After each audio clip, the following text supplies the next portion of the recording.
Hello and welcome to There's No Business Like, a podcast where friends and industry colleagues explore topics and interview leaders in our industry of professional theatrical touring.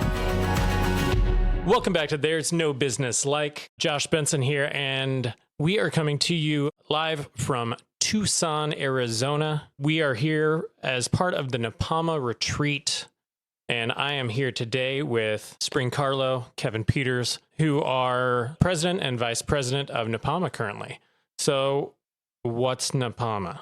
Because as a presenter myself, whenever I started in this industry and I heard NAPAMA, even whenever I came to an opening thing, I still had no idea what it was or why it should matter to me. Great question, Josh. NAPAMA is a community of arts leaders. It stands for North American Performing Arts Managers and Agents. We have a place for presenters, place for artists, managers, agents, unrepresented artists, service organizations.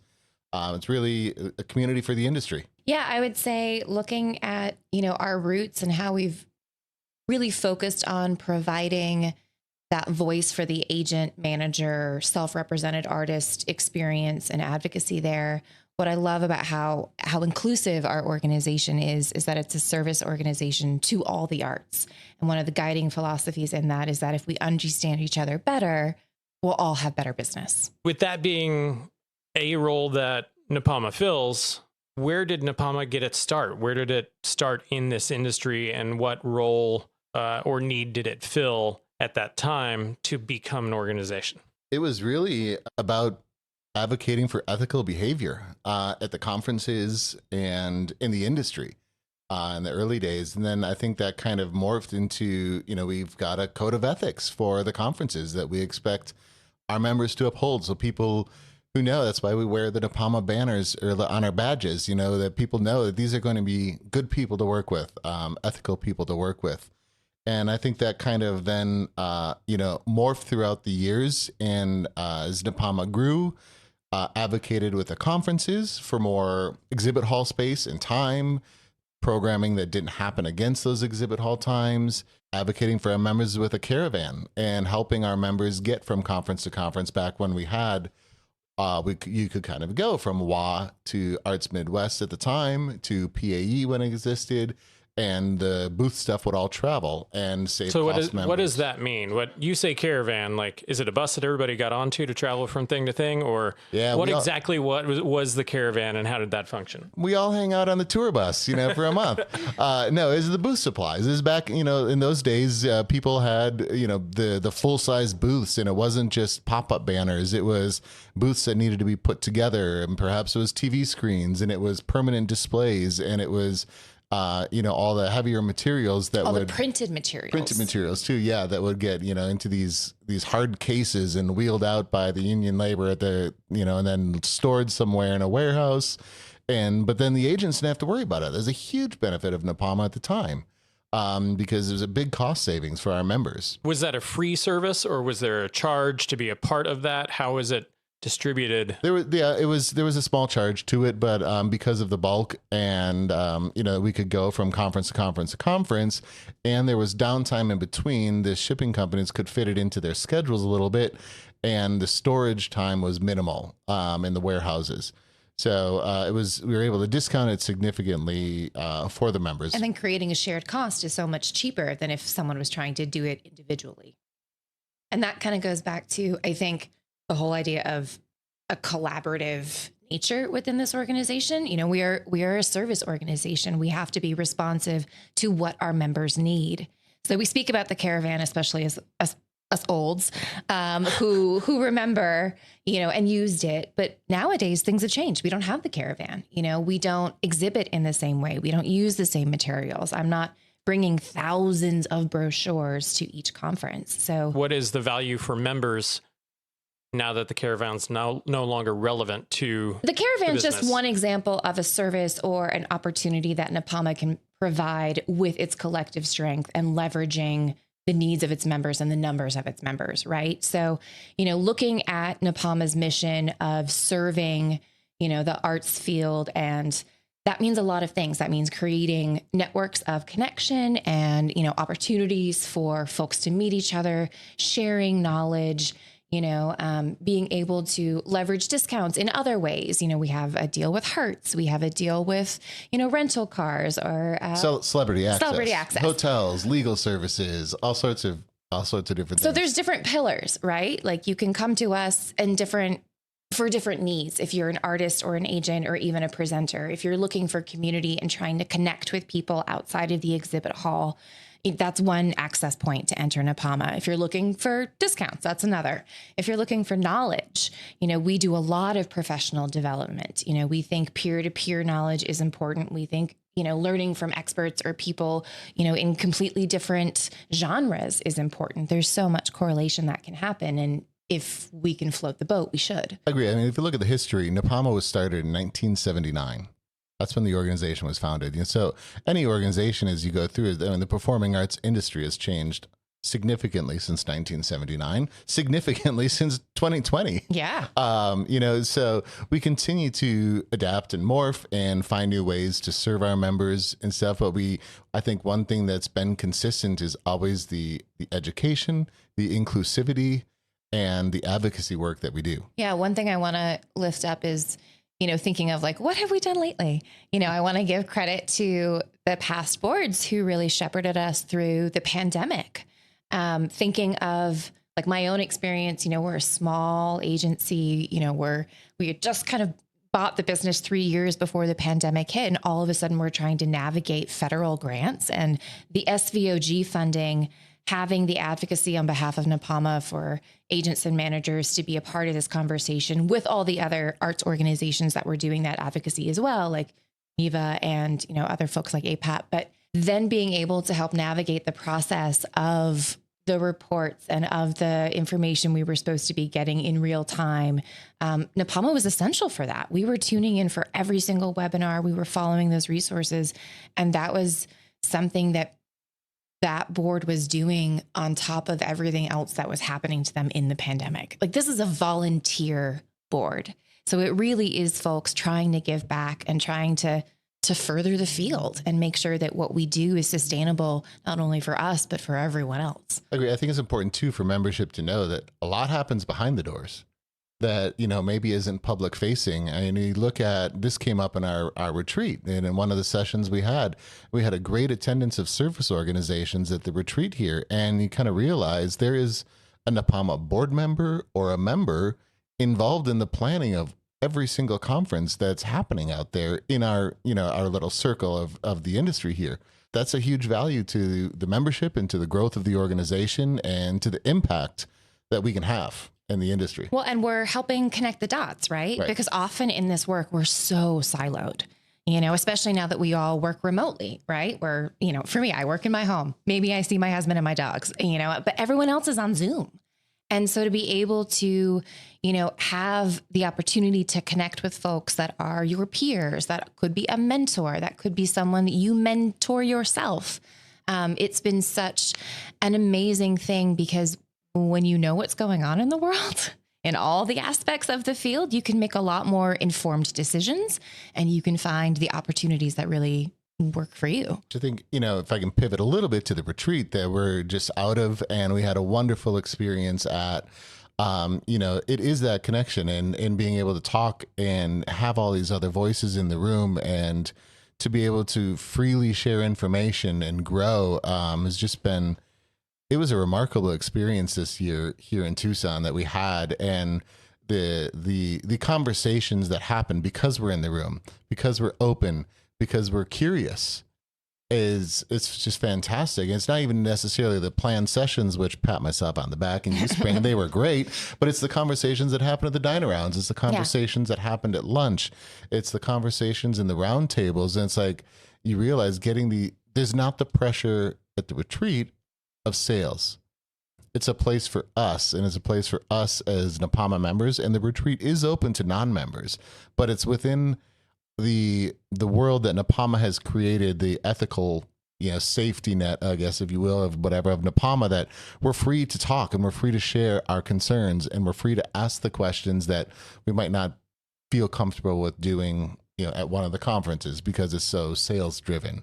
I think that gathering, convening of people is so important. So much value comes from the non-scheduled time, the curated time to spend together to network. We had one person who was on a dine around with Kevin and I yesterday, came to me today, and he said, this conversation was so valuable. It's the most valuable thing that I got out of this. We should have PD that kind of focuses in that way. And I said, that's not what all of this is about. The dine arounds and the social networking aspects of this are where those conversations happen to fit your specific needs, is through the conversations that happen at a table over food and drinks. And it is much more specific, curated time to spend together, to learn about each other and to help each other in a way that isn't offered anywhere else. Yeah. I mean, they're just different goals, right? When you're in a more relaxed social environment, or even if it's curated, right? You're being spontaneous, you're being kinesthetic, you're, a lot more present. When you are having a meeting, you have an agenda, and I think one thing that's really, interesting is that balance, right? Like I'm a PD nerd, y'all. Like I love a panel, but it is more meant for introduction. It is more meant for like inspiration or aspiration or a case study. And then you have to go home and process it, and think about how it applies to your work, your practice, and like how that kind of takes away. Whereas like the spontaneous conversation, it feels a lot more different, So let's talk a little bit about how the retreat itself is structured to facilitate all of these different aspects.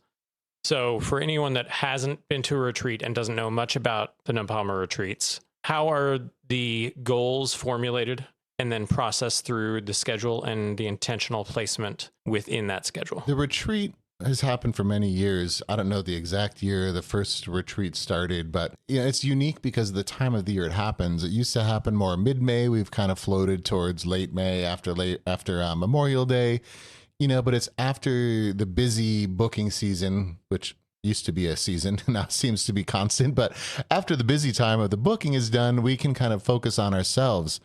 And one of the retreat attendees told me or mentioned to us, I've never been asked how I feel as an agent. I was like, and this is the time of year, like it's go, go, go, go, go. You're not focusing on yourself. You're focusing on those routes. You're focusing on those deals, getting it all done. You don't focus on yourselves. You're at the conferences. How many meetings can I cram into the day? I'm going to do 15 minutes and see as many people as I possibly can and fill my calendar from 9 a.m. until 9 p.m. Yeah, there's no time for feelings in that. No time for feelings. That coming from the feelings expert. That's why I crash out at the end of the conferences, right? Exactly. So the NAPAMA retreat is, the goals are to be a mix of professional development, learning, but also to have that time to relax and to network and to challenge ourselves a little bit as agents. Like, where do we want to go? Where is the growth? What are we doing here? We have roundtable time for discussion, and we can focus those in many different ways, but that's where those natural conversations happen. There's no pressure. There's no pressure to fill that date on the route. This retreat had a great mix of presenters, agents, artists, service organizations, managers. It was really a fantastic gathering. So when we're setting up that schedule, I let Spring take care of the PD ideas, but we want it balanced with enough time to gather and talk. You mentioned on our dine around, Josh, that we had, there was a newer agent on there that had a million questions, and the amount of knowledge, not from me, but from you and the other people that were there, was, that we could share in that moment was, I'm sure, invaluable to him. Yeah, just to kind of piggyback a little off of that, the balance, I think, between the relaxing, recharging, and then the more kind of worky style, like PDs or panels. Everyone's coming at it from different places. Everyone is a different kind of person. Some people are adventure vacationers and they go, go, go. And some people are like relax on the beach and just like read a book. And so when we were approaching the retreat, we were really trying to think of everyone, We were also thinking specifically of where we are. We partner with a local venue as a host. We have done that for the last 3 years. Shout out Tobin Center in San Antonio, Thalian Hall in Wilmington. And of course, the lovely Fox team here in Tucson. And in doing that, we look to them for real partnership, thinking of how do we help them show off their space? How do we help lift up local artists or other presenters in the regions, invite their funding bodies, their Commission of the Arts in, because part of this is a vacation and we are a tourist and we're also professionals learning about the landscape of where we're visiting. So I tried to approach it in that way when we were thinking about who was on the panel, what kind of excursions we were having. We had a venue tour of the Fox because we were there. It's a beautiful, historic Southwest Deco theater. Please go visit it.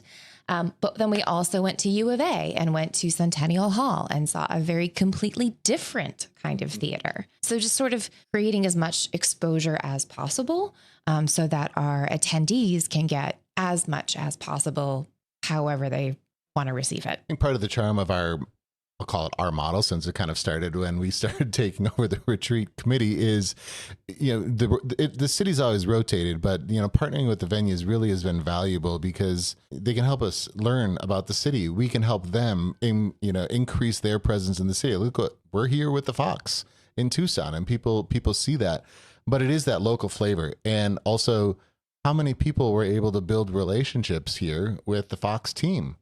Or with other people from Arizona. Certainly with other people. Yeah. But I love learning the work you do, Spring, in creating the local flavor and pulling that in and finding the restaurants that, bring in the local flair from the food side of things.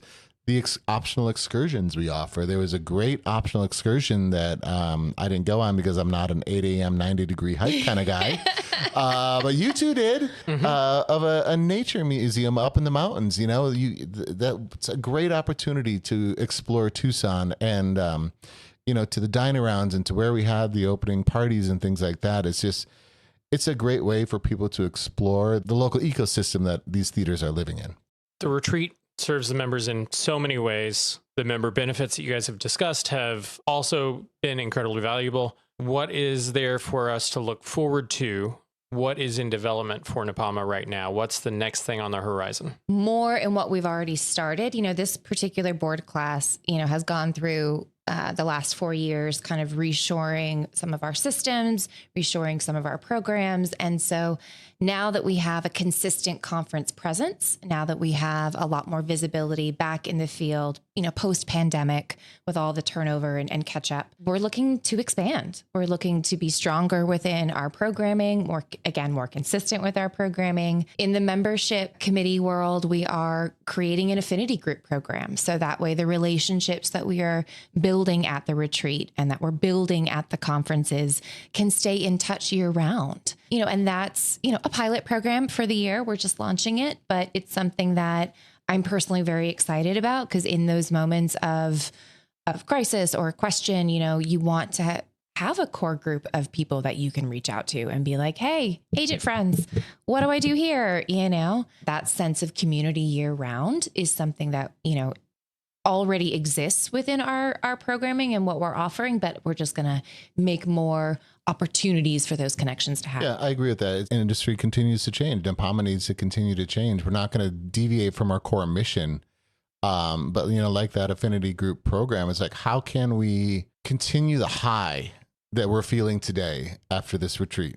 The high that we have after the conferences when we've just had these amazing professional development sessions that, sparked ideas and, we're all feeling great. We're going to conquer the world, have the best sales year ever. My artists are going to love their tours. But how can we continue those conversations throughout the year? How can we continue that connection when all the distractions happen? When it gets hard. Yeah, right.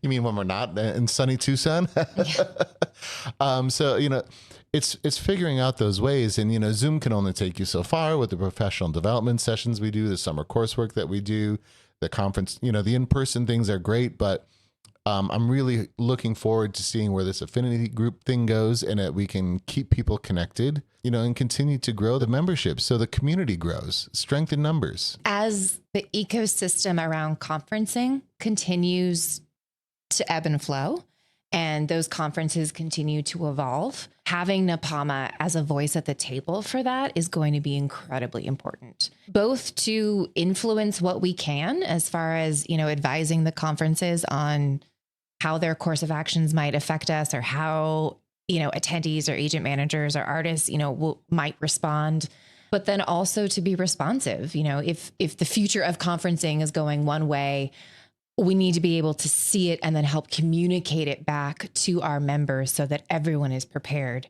and able to choose how they engage with it. And that's one thing that was done really well just at the retreat here. We had 7 different conferences represented, giving us a preview of what their conferences are going to be like this year as we move into the fall and into conference season. It's kind of the first look at what changes are happening within those conferences and what they will be offering every year. And that's another just like great little benefit of attending this retreat is you get that preview of here's how things are happening with each one of these 7 organizations this year. Yeah, like we're not trying to gatekeep. If we have insider access or relationships that are telling us knowledge, like here we'll share, Yeah. And I think that's important. I think it's huge. The conferences, the service organizations, the conferences have always, periodically come to the retreats and supported us with sponsorships and stuff.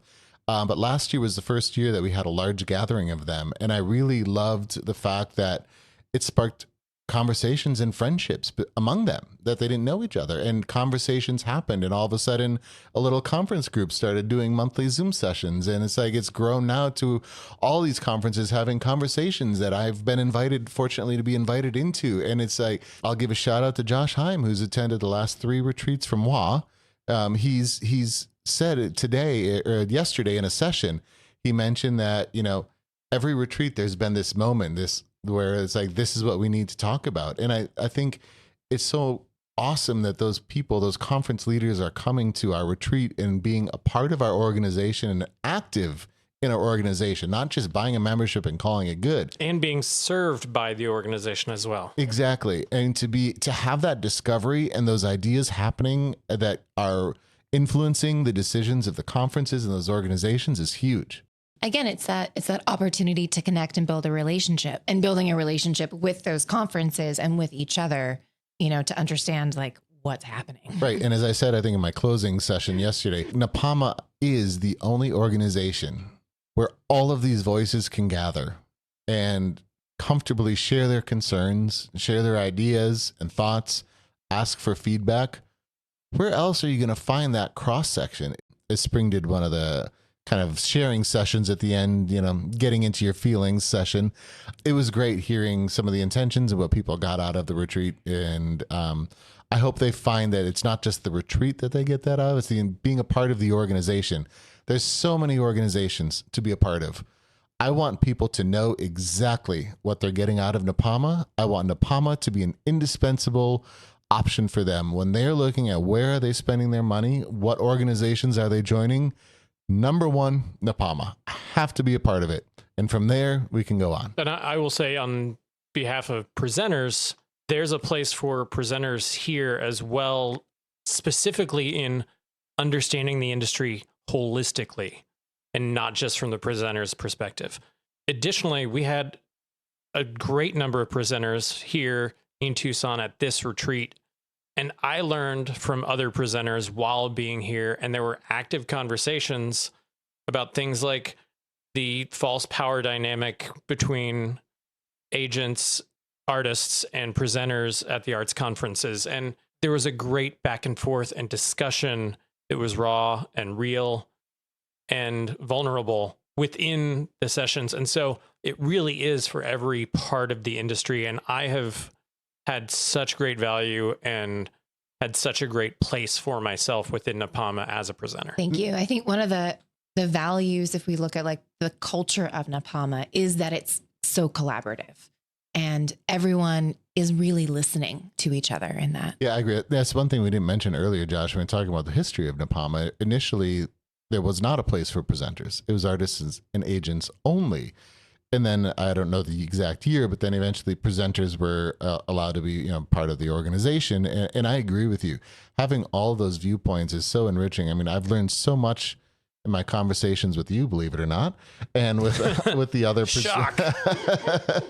with the other presenters. It's like, especially, again, going, the Spring brought up all of the PD that happened during the pandemic and stuff, but then continuing on, it's like, I learned so much by talking to some of the presenters that I know through NAPAMA about how to create deals. And I blatantly said to someone, the first time I did a split deal, I've never done this before. We're all self-taught. We're it. mostly all self-taught, right? So how Tell else me why do we you learn? need this. Tell me why you need that. What should I do here? Help me create a deal that's fair. And I learned. It was great. Well, thank you both for sitting down with me. Spring Carlo, Kevin Peters, both from NAPAMA. Live from here at the NAPAMA Retreat in Tucson, Arizona, hosted by the Fox Theater here in Tucson. Thank you for listening. Thank you for being here with me today. Thank you for having me. Thanks, Josh. All right, everyone. Thanks for listening to There's No Business Like. Our producers and hosts are Brian Zelmer, Josh Benson, Kevin Maynard, Katie Miller, and me, Danielle Van Hook. Views expressed in this podcast are ours alone and are not reflective of the organizations we are a part of. Keep up with us at nobusinesslike.com. There you'll find links to all of our episodes and socials. If you like this podcast, give us a like, a follow, a review, or our favorite, a 5-star rating. Oh, wait, what was that site? I got it, don't worry. It is nobusinesslike.com. Do I sound out bus-I-ness every time I type it? Yep, sure do. Stay in touch, my friends. Welcome back to There's No Business Like. We are coming to you today from... where are we? Damn it. We're in Tucson. We're in Tucson.